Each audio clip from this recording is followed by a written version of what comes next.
बिलासपुर के लाल खदान स्थित होली क्रॉस स्कूल में एक विशेष कार्यक्रम आयोजित हुआ, जहां कृत्रिम बुद्धिमत्ता यानी एआई को लेकर बढ़ती संभावनाओं और चुनौतियों पर चर्चा की गई। दुनिया तेजी से बदल रही है और ऐसे में ज़रूरत है कि लोग समझें कि एआई आने वाले समय में कितना लाभदायक हो सकता है और कहां सावधानी बरतना ज़रूरी है। आज का दौर वह है जहां एआई हमारी सोच, हमारे काम और हमारे कल को नई दिशा देने की क्षमता तो रखता ही है, साथ ही खतरा भी पैदा कर रहा है। आज एआई हमारे जीवन को पहले से कहीं अधिक सुविधाजनक और तेज बना रहा है। डॉक्टरों को बीमारियों की पहचान में मदद मिल रही है, किसानों को मौसम की सही जानकारी मिल रही है और छात्र छात्राएं नई नई सीखने की तकनीकों का अनुभव कर रहे हैं। दफ्तरों में काम आसान हुआ है और समय की बचत भी। कई पत्रकार अब चैट जीपीटी जैसे टूल का इस्तेमाल कर खबरें तैयार करने में लगे हैं। मशीनें अब हमारी भाषा समझने लगी है, हमारी पसंद पहचानने लगी है और मुश्किल सवालों के कुछ ही सेकंड में जवाब दे देती है। आने वाले समय में एआई मानव का सहयात्री बनकर न सिर्फ जानकारी देगा, बल्कि हमारी रचनात्मकता और विकास को भी नई उड़ान देगा। लेकिन तकनीक के साथ चुनौती भी तेजी से बढ़ रही है। अगर हर सवाल का जवाब लोग सिर्फ एआई से लेने लगे तो इंसानी सोचने समझने की क्षमता प्रभावित हो सकती है। नौकरी, सुरक्षा और निजी डेटा जैसे मुद्दे गंभीर चिंता पैदा करते हैं। गलत हाथों में एआई का इस्तेमाल नुकसान पहुंचाने की ताकत रखता है। डॉक्टर सीवी रमन विश्वविद्यालय कुल सचिव अरविंद कुमार तिवारी ने कहा कि एआई तभी मददगार है जब इसका उपयोग रचनात्मकता बढ़ाने के लिए किया जाए।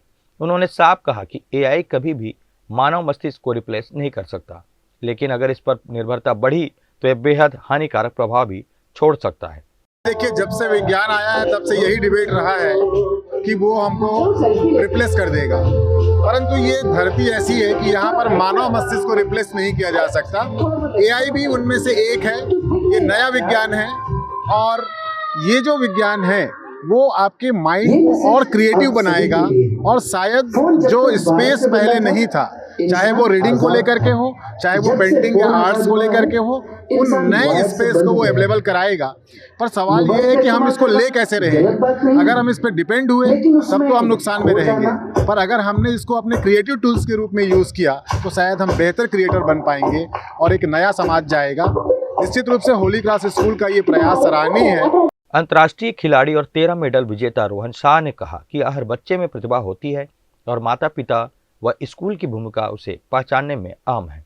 उन्होंने कहा कि एआई इंसान को बेहतर भी बना सकता है और जीवन को बर्बाद भी। यह इस बात पर निर्भर करता है कि इसका उपयोग कैसे किया जा रहा है। वहीं सिस्टर क्लेरिटा डिमेलो ने बताया कि आने वाले समय में एआई का होने वाला है, इसलिए समाज को यह समझना होगा कि यह तकनीकी कहाँ फ़ायदा पहुँचाएगी और कहाँ खतरा पैदा कर सकती है।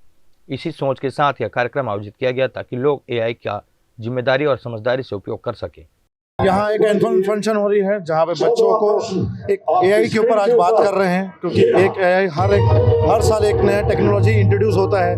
अभी जो ट्रेंडिंग है एआई है, इसका उपयोग सही तरीके से यूज़ भी किया जा सकता है। वही आज मैसेज स्कूल से आ रहा है कि इसका दुरुपयोग कैसे होता है और इसका उपयोग कैसे तरीके से किया जा सकता है। और मैं लोगों को मैं मैसेज देना चाहूँगा, आज मैं बच्चों को भी वही मैसेज देने आया हूँ कि लाइफ में हर एक व्यक्ति चैंपियन होता है और अपने आप को निखारना आना चाहिए। आज जितने भी पेरेंट्स हैं उनको एक संदेश देने आया हूँ मैं कि हर एक बच्चे में टैलेंट होती है, उस टैलेंट को खोजें, उनको आगे बढ़ाने की कोशिश करें, स्किल्स में डेवलप करने की कोशिश करें, बच्चा सक्सेसफुल जरूर होगा। 2 साल में एक बार हम लोग करते हैं। ये बच्चों का टैलेंट्स और एबिलिटीज़ को दर्शाते हैं और उन लोग की क्रिएटिविटी को। और अभी इस बार हम लोगों ने आर्टिफिशियल इंटेलिजेंस का एक i4 2K25 का हम लोगों ने थीम लिया है। उसके एक ही आजकल के ज़माने में आर्टिफिशियल इंटेलिजेंस के बारे में बहुत बोला जा रहा है, उसका मेरिट्स और डीमेरिट्स भी है।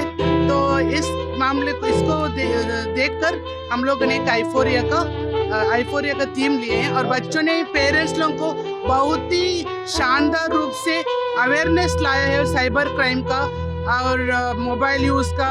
होली क्रॉस स्कूल लाल खदान का यह कार्यक्रम देर रात तक चला, जिसमें बड़ी संख्या में पालक, स्कूल प्रबंधन के अलावा आमंत्रित अतिथिगण मौजूद रहे। कैमरामैन राकेश मिश्रा के साथ पिंटू दुबे की रिपोर्ट।